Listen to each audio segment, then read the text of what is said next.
I stumbled upon an old journal while cleaning out my late father's attic.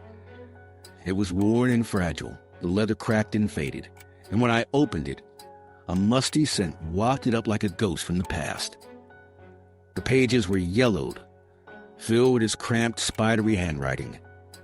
At first, it seemed like nothing more than mundane musings from a man too frail to hold on to his memories. But as I flipped through, one entry caught my eye, dated exactly 10 years before his untimely death.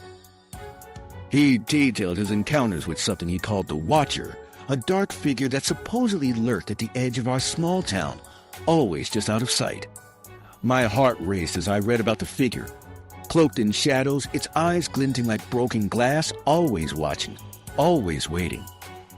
The more I delved into his entries, the more I felt a creeping unease settle in my bones. It was as if I had awakened something that had lain dormant for years.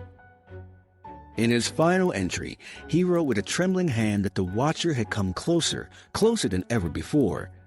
He described a chilling encounter in our backyard, under the gaze of the crescent moon.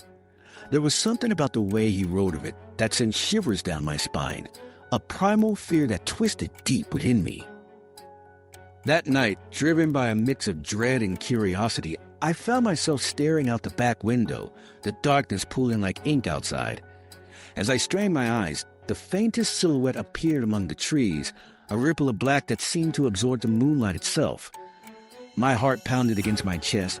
I felt paralyzed, as if time itself had frozen. Suddenly, it all snapped into focus. The Watcher was no myth, no figment of my father's unraveling mind.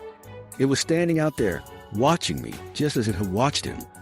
And with a mix of terror and resignation, I realized that the journal wasn't merely a record of my father's descent into madness. It was a warning that something had been passed down between us, a curse that bound us to this entity.